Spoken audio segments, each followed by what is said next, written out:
Thanks for joining us. Talkline Network Radio, America's longest-running Jewish broadcast network, the voice of the Jewish community. Welcome to the podcast. You are now tuned in to this episode of our podcast. Today, we are going to interview some of the greatest and most influential minds in our field. And now, please welcome your host. You're listening to Talkline with Zev Brenner, America's premier Jewish broadcast on the air since 1981. And we're back. It's always great to have Dr. David Bedein with us, investigative journalist. He's been investigating UNRWA and the PLO for the last 30 years. His group is called IsraelBehindTheScenes.com, but he also covered Jimmy... Israel Behind the News.com. Right, I said IsraelBehindTheNews.com, and he's covered President Jimmy Carter on four of each of his trips to Jerusalem and one of his trips to Geneva. Welcome to the program. Thank you for joining us. Thank you. Thank you very much. This is a very important event, his death and his legacy. Best to quote Shakespeare. People say, what about the good things he did in Camp David? And I just can quote Shakespeare, the evil that men do live after them, the good is oft interned in their bones. But as president, how was he regarding, you covered As president, I had the opportunity to be in the late 70s. I was there in the U.S. on some visits watched Carter up front after the Camp David agreement. He was wonderful. And when he tried to manipulate himself to control the American Jewish peace movement, he was rebuffed by Rabbi Arnold Jacob Wolf and by Rabbi Arthur Herzog, who, by the way, were cousins. And they said, look, we're running our own thing. You just step out. You want to observe it? Fine. But so how did he try to take over the Jewish peace movement? When the Brera organization held its conference in 1977, he says, okay, I'm sending in my people. We'll give you all the research. We'll give you all the facilities, everything you need. And they said, no, thank you.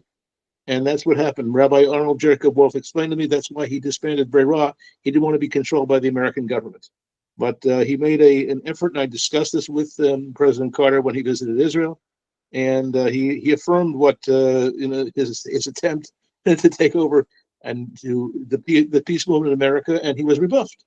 Now, what was very important was Reagan from the right, who wound up embracing Arafat and the PLO and all that. But what's very important to understand is that Carter's impact after his presidency had nothing to do with his presidency. During his presidency, he did manipulate the Islamic takeover of Iran, but he also, after his presidency, he basically fictionalized and fabricated the idea that the Camp David Accord would not allow Jews to live in Judea, Samaria, Gaza. He's the guy who coined the term apartheid vis-a-vis Israel, and he wrote his book about it. And I was able to ask him some questions about it. He was uncomfortable with my questions, but he had the greatest impact, one of the greatest impacts in the 20th and 21st century on policy, and he tried to convince everyone that he was for a democratic Palestine. So on one of the occasions in 1996, when he oversaw the Palestinian elections when Arafat was officially elected, I said, Mr. Carter, how can you affirm this to be a democratic election since he blew up the home of the guy who was running against him? And his answer was, well, we had problems like that in Chicago too. That was his answer. So he knew that it was a fraud then. He didn't look. On 3 occasions, I was able to speak to him about it. He had no problem with it. He thought he would get away with it, because it was bringing stability and economic progress. And he teamed with President Peres, Shimon Peres, who was very pleased to see business going on between the Palestinian Authority and Israel. And today, there's 450 Israel corporations that operate inside the PA. It's on my website if anyone wants to see it. IsraelBehindTheNews.com. Look under Kogat, C-O-G-A-T. You'll see the list of 450 corporations, and that was his dream. The fact that it didn't create peace, and it created actually a system where that if you murder a Jew, you get a salary for life. He didn't want to relate to that, but he had a great influence. But what's most important in terms of assessing the peace agreement, which he facilitated on April 1st, 1979. I and many other journalists asked him the question: what about education? What about keeping it not as a cold piece? And he always avoided that question. And today, intelligence reports are coming out that would show that the major support for Hamas in the current war, is coming from Egypt. That's being everyone's trying to put that on a lot of people are trying to put that on a back burner, but that's not something he wanted to deal with. But that has a lot to do with. Explain that, please. It's simple. The supplies coming into Gaza to fortify Hamas. The tunnels have been a moneymaker for Egypt. A moneymaker and also policymaker. There are 60 routes into, and this is not being played up by the major media. 60 routes into the Sinai, and which could allow and facilitate infiltration. And who are they fighting against? They're not fighting against anyone but Israel. And that's the cold piece that Carter facilitated. Very cold piece. And Israel has to be on its toes at all time because of the Egyptian threat. Now that's downplayed by the Israel military establishment, the Israel security establishment, the Israel foreign ministry, but that's the case. And Carter didn't want to deal with these questions, and neither the people around Carter wanted to deal with these questions. But that's his legacy, to get away with murder, literally. And this business of just blaming Israel for the whole business, which is what he did on a constant basis, not when he was president, but his active post-presidency, always blaming the Jews, always blaming Israel. So what happened from the time he was president till after the presidency, where he shifted at least from blaming Israel and the Jews, which he didn't do while he was president, but did when he was post-president? Well, look, I'm old enough to remember. I'm getting younger by the day at 74, but I'm old enough to remember when the liberal Jews held Carter's feet to the fire during the period of Camp David and afterwards. So you cannot go into any kind of a permanent peace with the PLO unless they recognize Security Resolution 242 and cancel the PLO covenant. Those are American Jewish liberals pushing that, and also Senator Moynihan, people like Senator Moynihan pushing that very, very strongly. And those were the days. Those were the days. And again, remember, Reagan was the first guy to recognize the PLO, not Carter. Reagan, and that was because of pressure from the Saudis. Very important. But again, Reagan's legacy Carter's legacy was one of blaming Israel and demonizing Israel. And his apartheid book was a bestseller, accusing Israel of being an apartheid state. It's a bestseller, and it provided the basis for the International Court of Justice to take Israel to court. And that's what's going on. Now, the only problem that they face is reality. The reality is the full-scale war, which is now ensuing. You can try to deny the reality, but what we saw in today's New York Times, the article by Samantha Power, it's as if this guy deserves 12 more peace prizes. I mean, it just to obfuscate the reality, and that's when Samantha Power, who running USAID until Trump comes in, that is the entity pushing education for war, education for incitement, education for murdering Jews, and that I wish it wasn't the case. That's not my philosophy, but that's what they're pushing, and the person who allowed them to get away with murder was Carter. But he also allowed the Khomeini to take over Iran. He engineered the exit of the Shah, and that changed the face of the Middle East by allowing this terrorist-supporting regime. And that was his quiet diplomacy when he was president, and it wasn't apparent to most people what he did and how he pulled it off. But that is his legacy, sure. That's a terrible legacy as well. But for the most part, during the time he was in office, it was a different Jimmy Carter, where he became so hostile afterwards towards Israel, like you said, calling it an apartheid state, blaming Israel, knowing what the Palestinians were really up to, but ignoring the terrorism of the Arabs. This is where hindsight comes in. We're now in a situation at the dawn of 2025. I mean, I had predicted it. The people around me had predicted it, that this would be a full-scale war situation, even before October 7. But it took. Israel's the only nation to be hit by ballistic missiles. Now, the fact that we have thank God the kind of defense system was able to knock them down. But we were hit by, I'm sitting in my office and, watching those ballistic missiles go over. I'm looking on the Jerusalem sky. It was a traumatic thing. But who's really traumatized? Our grandchildren. I've got 12 grandchildren, and I can sleep well because I'm a social worker. I know how to do this, deal with it. But my 12 grandchildren, what this has done to them, this has damaged them in a way that will only years from now understand, and will understand it. And this is the legacy.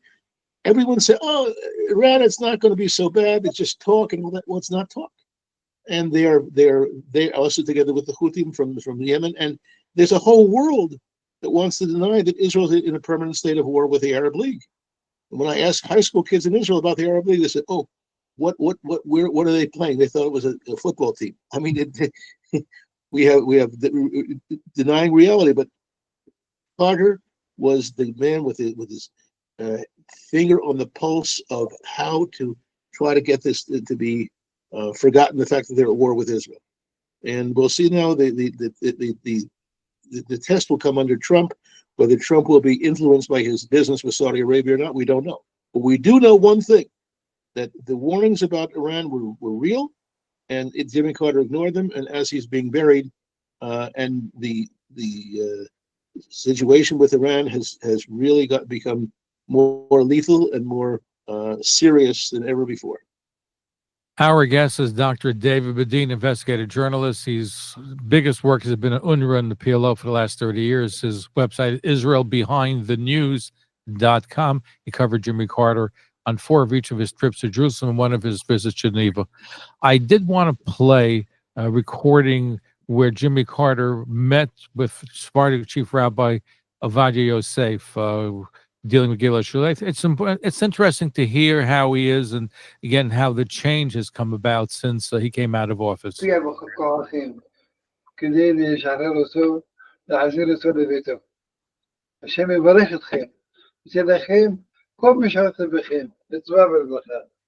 One last ask or request from the rabbi is for you to use your influence and your power in order to try and help releasing Gilad Shalit.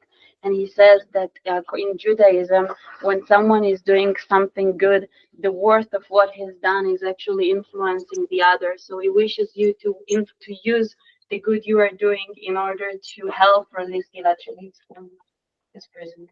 הנשיא קרטר יש לו יד והשפעה גדולה על הפלסטינים, שהוא ישפיע ברוב טובו עליהם.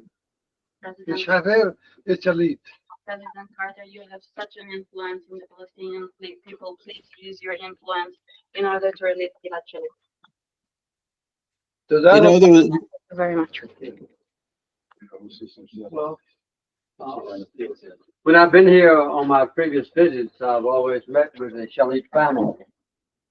And when I've met with the Palestinians, on 2 occasions, I have delivered letters from his family to Shalit through the Palestinians.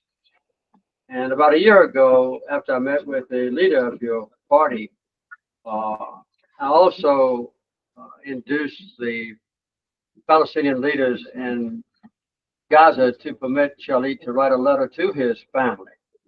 And it was delivered to the Carter Center's office in Ramallah, and we delivered it to his family. So I've been able to establish communications back and forth. And I hope and pray that we'll soon see a prison exchange and that Shalit will be released. I noticed in the Jerusalem Post this morning that maybe Haaretz, that there's a conjecture that release might soon be completed. I hope so. I pray so. קרטר אומר שהוא היה פעיל הרבה זמן בנושא של שליט, וכשהוא נפגש עם יושב ראש המפלגה שלך, אלי ישי, זה שר הפנים שלנו. he said that's our interior minister. Yes, I know.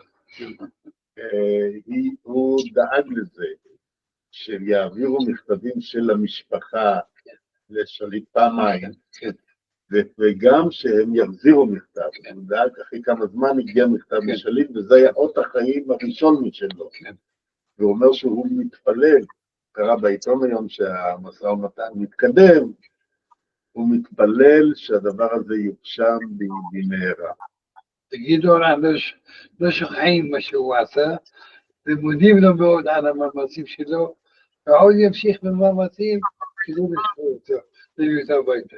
Thank you for what you have done in the past, and we thank you in advance for what you'll do in the future. Okay, there you have it. The meeting between Rabbi Ovadia Yosef, Friday Chief Rabbi, with President Jimmy Carter when he was in office. I heard that he had a Carter Center in Ramallah during his presidency. Were you aware of that? Yes, I am, and it was a disaster because they wouldn't allow Jews to walk in there. Wow. That was What was that all about? He's president and he has his own center in Ramallah, which is independent of the presidency? Well, again, the way they work it is they get away with murder by promoting peace. That's what that's the Perez model, and it's not something that is a secret. And so long as they would everything within certain bounds, and again the issue of education. If Carter, I've been in touch with Carter's staff over the years, and I kept asking, well, we have the curriculum, we got the curriculum with the permission of Arafat. Take a look at it, make a comment. I mean, you have there. Danny Danone recently took one of the books that we got from the new curriculum, which promotes the murder of Jews.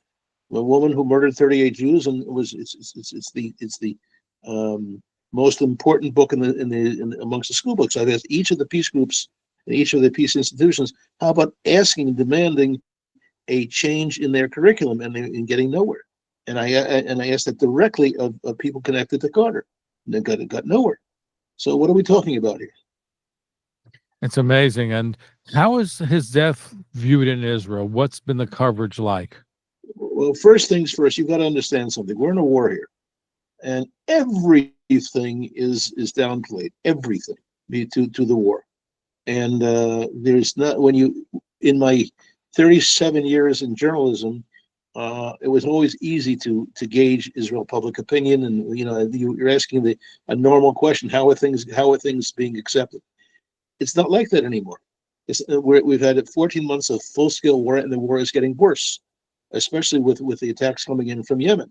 So understand that there is no way of gauging Israeli public opinion, and also much of it is latent, much of it is quiet, and as the Israeli army is discovering thousands of missiles, armed equipment, and guns in all the Arab education institutions and Arab medical institutions, that's really affecting public opinion in ways that hasn't been tested yet.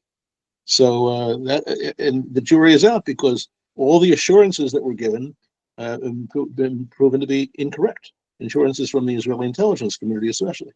Well, it's been a failure with the Israeli intelligence community. It has been recently reported that for the last 7 years, Hamas has been planning this attack. They've infiltrated WhatsApp groups. They had cell numbers. They were able to crack security cameras. They were able to view the kibbutzim around the area. So they had a plan of attack that took 7 years in the make. Well, again, it was all done through open sources. One of the revelations of our agency, Israel Resource News Agency, and what's called the Nachum Bedein Center for Near East Policy Research, named for my brother. What they did was get all the schools in Gaza to have partnerships with schools inside the Green Line in Beersheba, Ashkelon, Ashdod. But what the kids did with that was to locate their homes from before 48, where they were going to kill everybody. And my friends who were in different peace groups and dialogue groups had no idea. I tried to point it out because we had access to open sources in Arab intelligence where they're saying what they're going to do with this information, and we were ignored. And so, maybe you're coming from some people who are against the peace process. I'm not for or against the peace process. I want to give the facts. The facts is that we revealed, for example, it's on our site, 2009, the total Hamas takeover of the UNRWA school unions, right? The teachers union and the workers union, 90%. And that was a study that was financed by the European Parliament. And that caused the Canadian government to cut off UNRWA. But again, this is not an infiltration situation, not a matter of anything conspiratorial. It's open sources, very important. Our guest is Dr. David Bedein, investigative journalist. He's covered UNRWA and PLO for the last 30 years. His group is called IsraelBehindTheNews.com. Mentioned UNRWA. Now, they supported terrorism. In fact, some of them kidnapped Israelis. They kept them in their homes. So Israel has booted UNRWA out. But the West would like to see restate. They're claiming that it's just a few bad apples, but it's a lot of bad apples in UNRWA, right, Dr. David? It's very clear, as I just said. They have open elections in UNRWA for their unions. 90% voting Hamas. We're not talking about, and they're. But it's more than voting Hamas. They're active Hamas leaders, militant leaders, terrorist leaders. We've made 25 movies over the last 20 years. And you can see them on our website, IsraelBehindTheNews.com. Take a look at the kids as they're marching. Take a look at the teachers. Take a look at the youth clubs. It's very clear. Now, this is being one of the important things that happened was the United States government has been holding back the funds for UNRWA because there's an American law that was it was enacted at the end of the previous Trump administration, which forbids the United States from handing over any money to UNRWA until they change their school system. So under Biden, it was ignored. So instead of the Americans, it's been the Germans. The German government has been coming in and taking the American lead. Now we're going to see what's going to happen with the new Congress, with the new allocations, and USAID, which is being run by, of course, until January 20th by Samantha Power, a protege of Jimmy Carter, who feels she's doing a fine job. But they keep saying UNRWA has to because they're the only ones that are capable of giving aid and doing their work to help the population in Gaza and in Israel. Considering the fact that it's completely involved with military operation, with terrorist operation, without any hesitancy, they don't deny anything in terms of. And when we send in our cameras, we have Palestinian crews who film this. There's nothing that they deny. It's right there. But they shouldn't be in business. That's one thing that I keep on, and I ask elected officials this question. The United Nations has a mandate after every war, you want to get rid of refugees as quickly as possible. One exception, Arabs from 1948, where they created this UNRWA to give them refugee status and camps, etc. It goes against what the United Nations is all about. Why do they perpetuate this refugee? It only creates terrorism, creates resentment. They should all be dismantled. They should be absorbed in the countries that they're in. Absolutely. But again, that's not the way the UNRWA and the UN bureaucracy works. And whereas Israel has exited, is in the process of closing down UNRWA inside Jerusalem, UNRWA is continuing in Judea, Samaria, and Gaza, Lebanon, and Syria. So why does it close them down in Judea and Samaria? Well, that's a good question. I keep asking that question, and the more journalists who ask that question, the better.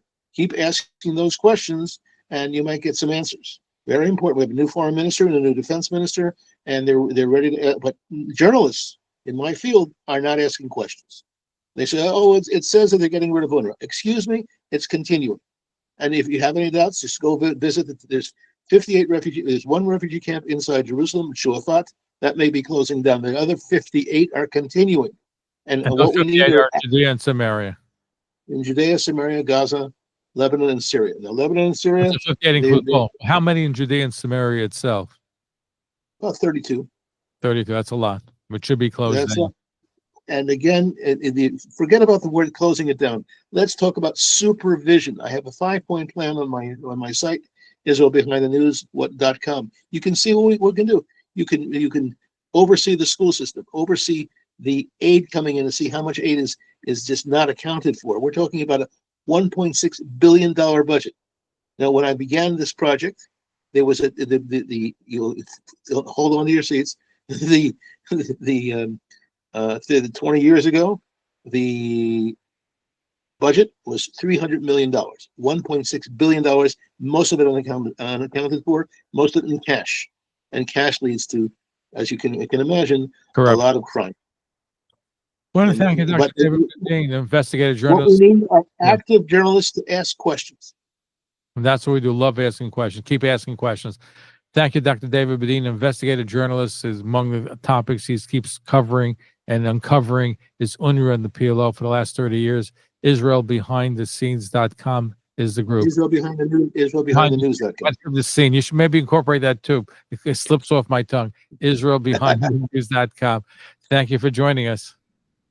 Thank you very much, and take a look at the site and get active, and let us know what you think. And we'd like to show our movies in Congress and in every possible donor country and organizations that care.